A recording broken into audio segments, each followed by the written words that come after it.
কাটা হয়ে গেছে কি সুন্দর করে। এই যে এখানে আলুটা কাটা হচ্ছে,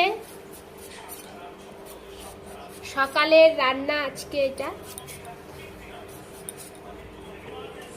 তো দেখো কাটা কমপ্লিট হয়ে গেছে। তো আলু অল্প দেয়া হবে, আলু বেশি খাওয়া ভালো না। এইদিকে ভাতটা বসানো হয়ে গেছে।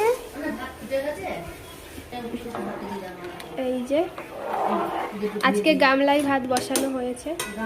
এই দেখো এই উচ্ছেগুলো ভাতে দেবো, কারণ উচ্ছে ভাতে খেতে আমার খুব ভালো লাগে। আমার আর মার জন্য দেয়া হলো 1 2 3 4 5 6 6টা উচ্ছে ভাতে।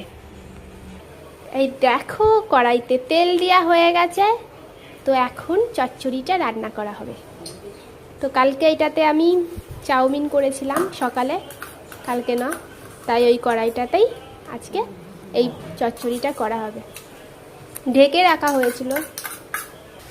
এই দেখো এখানে বরবটি আলুগুলো ধোয়া হয়ে গেছে।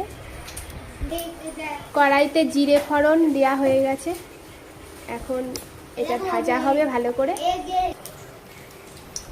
দেখো কত লঙ্কা ছাড়াচ্ছে আমার মা। এই লঙ্কাগুলো খেয়ে আজকে আমাদের পেট জ্বলে যাবে। তাই ভাত বসিয়েছি উচ্ছে ভাতে, আর বরবটি দিয়ে আলু দিয়ে একটু চচ্চড়ি।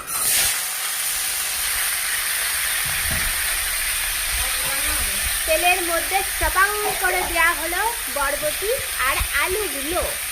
এবার এটাকে ভালো করে নেড়ে নিতে হবে। এখন এটাকে ভালো করে নেড়ে নিতে হবে। এবার দিয়ে দিয়েছি পরিমাণ মতো হলুদ,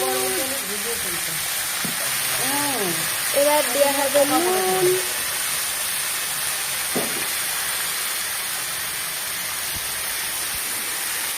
দিয়ে এবার ভালো করে নেড়ে নেব।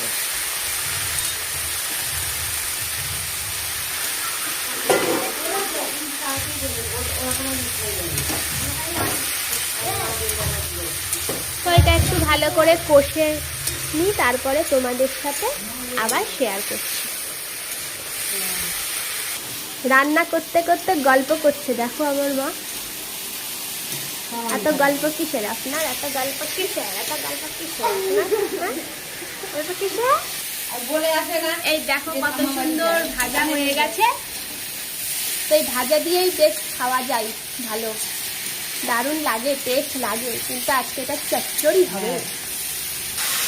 এবার এখানে ওয়াটার দিয়ে দেওয়া হচ্ছে যাতে সাঁতার কাটা যায়, ঠিক ততটা ওয়াটার দিতে হবে। আর এদিকে ঈশানী রান্না করছে। আজকে আমার বাবা বলেছে ঈশানীর হাতে রান্না খাবে।